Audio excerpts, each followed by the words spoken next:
Funny thing about warnings, no one really listens until it's too late. Not because they can't hear.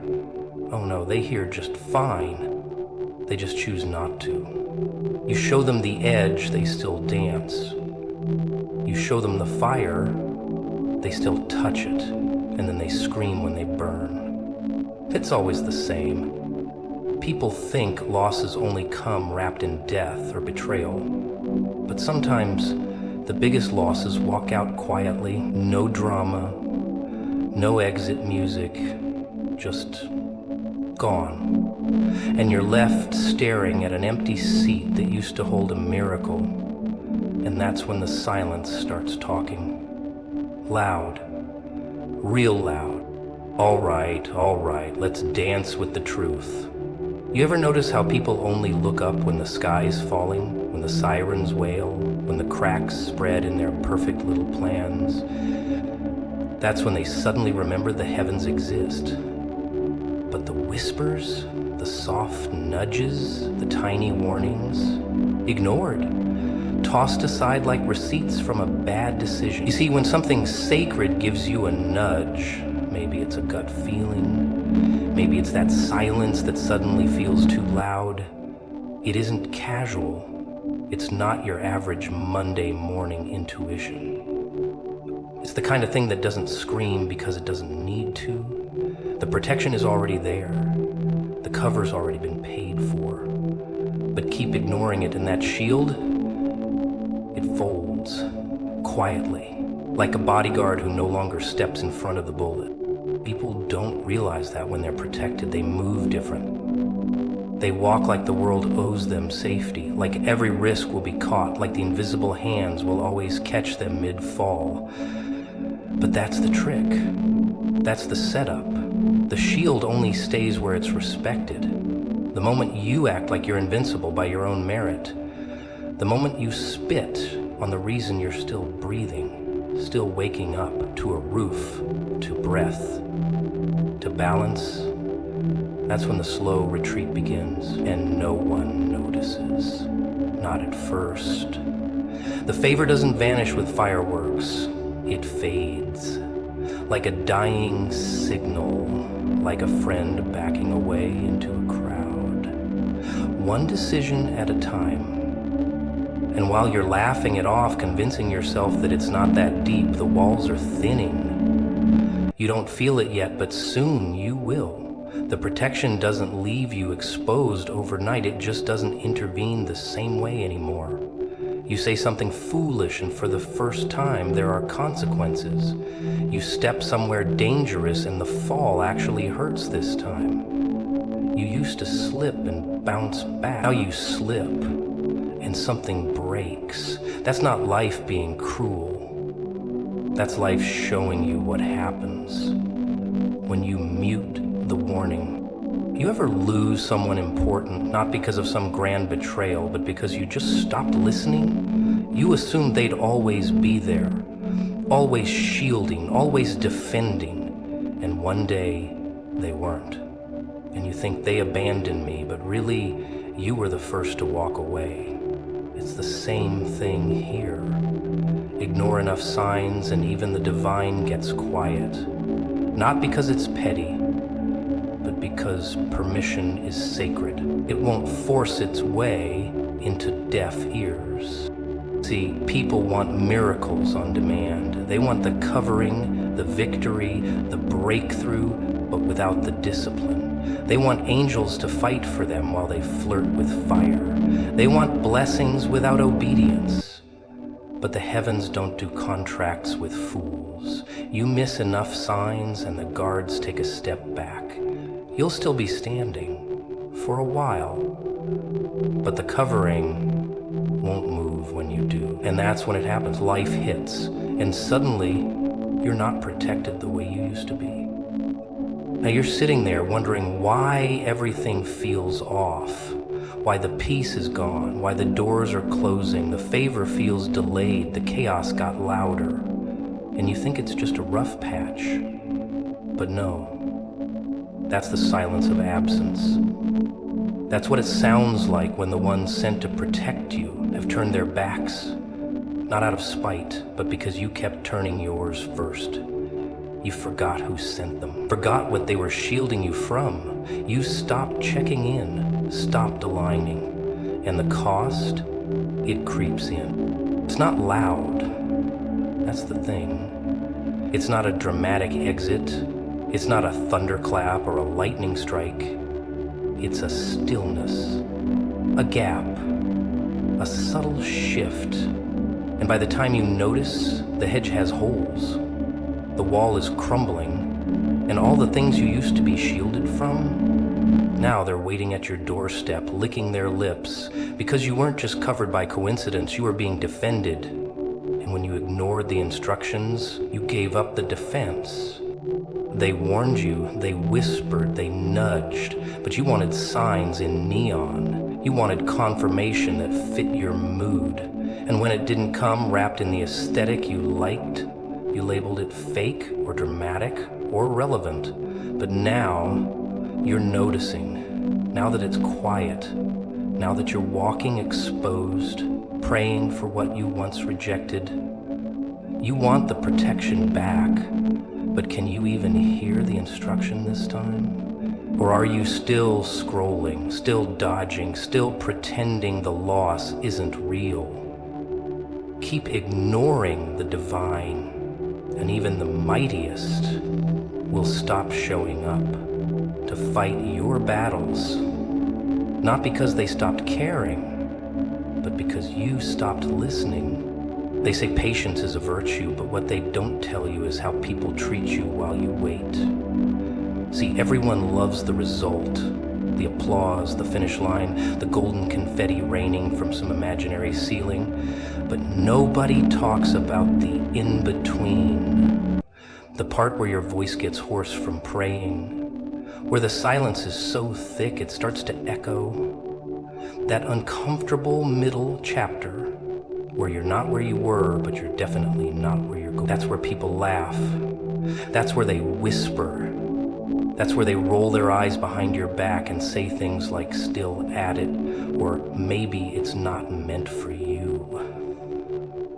But you smile, you nod, you don't blink, because deep down you know the joke's on them. They don't see the blueprint. They weren't shown the vision. So of course they mock what they don't understand. See, it's easy to ridicule what hasn't bloomed yet. It's easy to doubt the seed when it's still in the dirt. They forget the dark is where things grow. They forget silence is where power builds. They look at you and they don't see movement, so they assume you're stuck. But oh, if only they could hear the rumble beneath the surface. If only they could see the shaking inside your bones. You're not stuck. You're charging. You're not lost. You're learning. But they won't get it until it's too late, until the lights come on and they see you standing taller than their laughter ever reached. Let them laugh, let them point, let them make your waiting room their stage for cheap entertainment. That's what small minds do. They perform for each other, they mock process, they disrespect timing, because to them delay means denial. If it doesn't happen quick, it must not happen at all. But you know better. You understand that diamonds don't form in 5 minutes, that storms don't pass with a snap, that empires are not built in a weekend. You've learned to sit in the fire and not scream. You've mastered the art of bleeding quietly, of smiling through the ache, because you know what's coming. And it's bigger than their opinions, louder than their sarcasm, heavier than their doubt. It's wild how people can watch you suffer and still joke, how they can see your scars and treat them like punchlines. They don't realize they're laughing at their own limitations, because it takes guts to keep going. It takes madness to keep believing in the dark. It takes delusion to smile when nothing's working. And that kind of strength, it scares them, so they mock it. Because it's easier to laugh than to admit they gave up long ago. It's easier to judge your chapter 2 when they quit in their prologue. Did you ever notice how quiet they get when the tables turn? When the thing they mocked becomes the very thing they chase? When the one they laughed at becomes the one they're quoting? Oh, yes. Suddenly your silence looks wise. Suddenly your patience looks powerful. But by then it's already too late for them to understand. Because the thing about grace is, it builds slow. It moves in shadows. It doesn't flex. It prepares. And while they were busy being loud, grace was being precise. Let them have their jokes. Let them talk. Their voices won't echo where you're going. Their laughter won't matter in the palace. You've been through too much to flinch now. You've lost too much to care about their volume. What they don't know is every day you waited was a weapon being forged. Every second you kept going was a sword being sharpened. You've been getting ready, quietly, violently. And when your moment comes, they'll remember the way they laughed. They'll remember how they rolled their eyes. And they'll look down, realizing they laughed at someone who had the nerve to believe when nothing made sense. See, the problem is they think delay means dead. They think if it's taking time, it's not real. But real things are tested. Real things are refined. Real things come through fire, not filters. You're not just waiting, you're becoming. And when you arrive, there will be no need to explain. No need to clap back. The result will speak. The glow will scream. And they'll know without a word from you that the joke was never on you. It was always on them. Ever watch people pretend they care while secretly hoping you fail? Oh, it's an art form. The smiles that stretch just a little too wide. The compliments wrapped in poison. The "I'm happy for you" that tastes like vinegar when they say it. They're not rooting for you, they're rooting for your collapse. They just want front row seats. And when you walk in the room with your dreams still breathing, they flinch. Not because you're loud, but because you're still standing, still trying. And that's terrifying to them. Because your persistence exposes their surrender. You remind them of what they gave up on, of who they could have been. And people don't like mirrors that talk back. They'll call you crazy for seeing what isn't there yet. They'll scoff at your vision as if the world was built by people who played it safe. They forget every skyscraper started in someone's imagination. Every revolution started with someone everyone called insane. And when you say, "I believe," their laughter gets louder, not because you're wrong, but because you're right. And they're scared of that. Scared that you might be proof that faith still works, that boldness still builds, that maybe, just maybe, they were wrong to fold so early. They like you better quiet. They prefer you confused, comfortable, tamed. But oh, the second you start speaking with fire in your voice and stars in your chest, they panic. Because now you're dangerous. Now you're moving. And movement, that threatens everything they swore would never shift. You become a problem, not because you're loud, but because you're not playing dead anymore. You're done shrinking, done apologizing. You walk into rooms now and your presence dares the atmosphere to adjust. They try to pull you back with guilt, with rules, with reality. But reality is just consensus, and you never sign their contract. You're not here to repeat history, you're here to rewrite it. To tear out the pages that didn't serve you and scrawl your name across the margins like it's a declaration of war. Because it is. War against the doubt that tried to own you.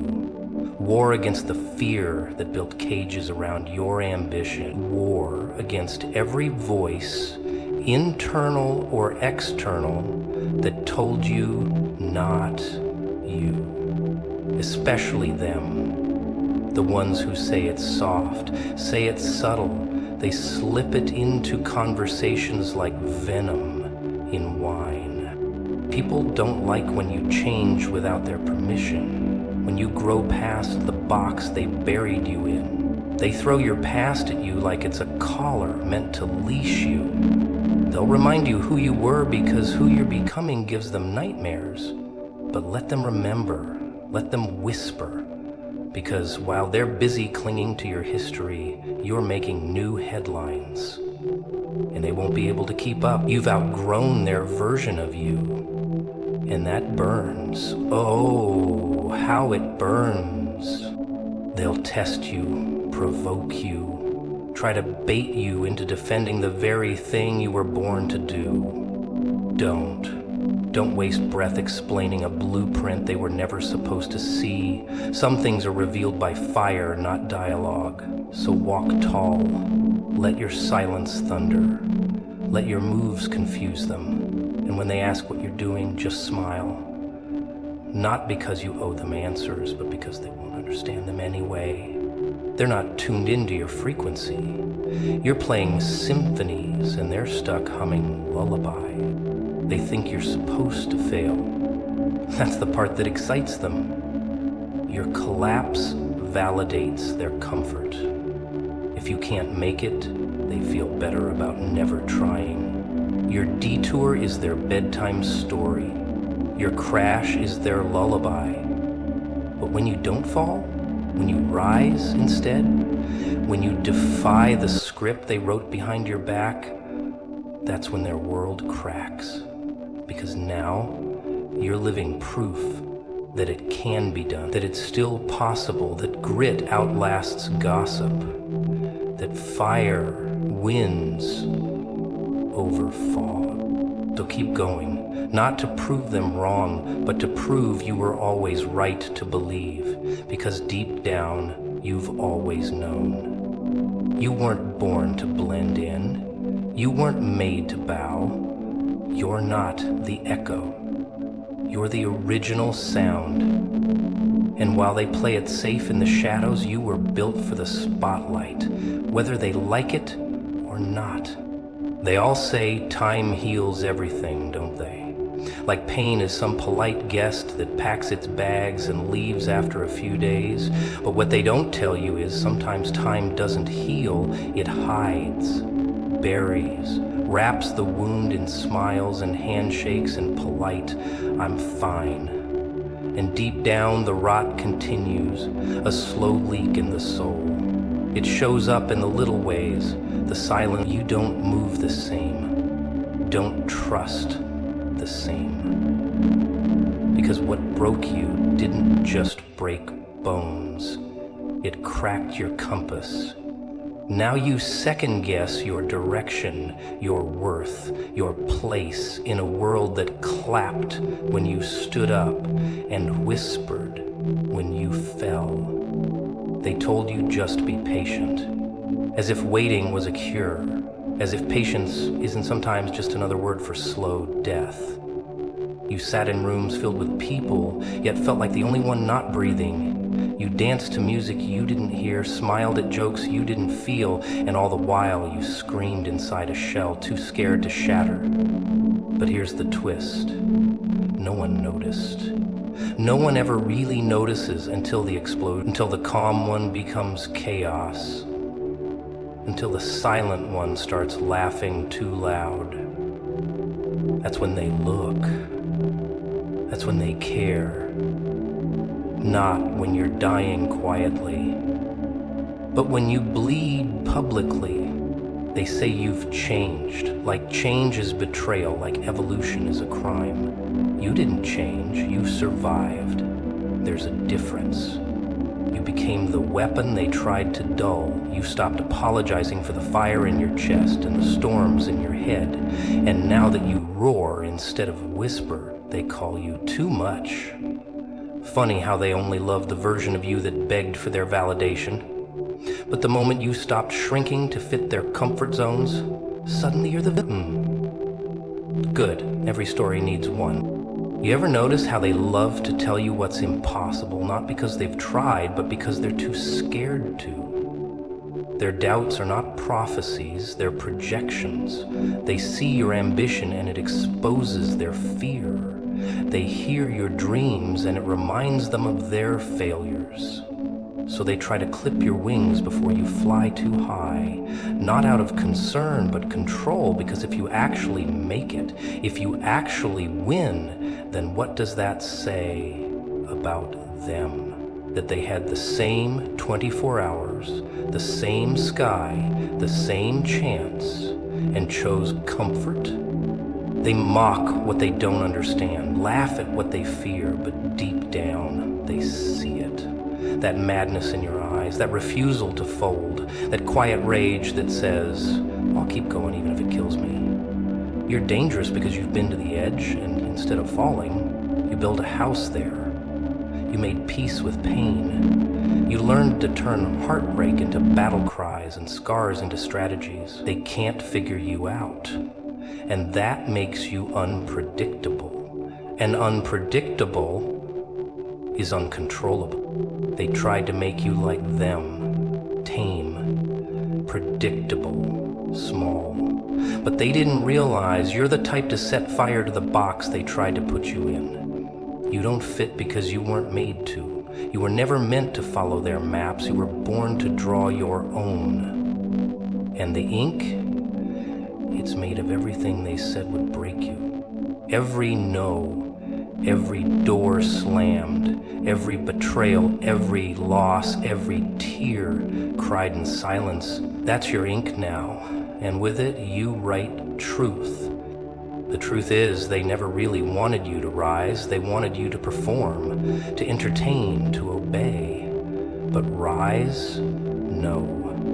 Rising is inconvenient. It forces them to look up, to look within. And people don't like mirrors that shout, so they call you arrogant, dramatic, crazy, but you wear those labels like medals.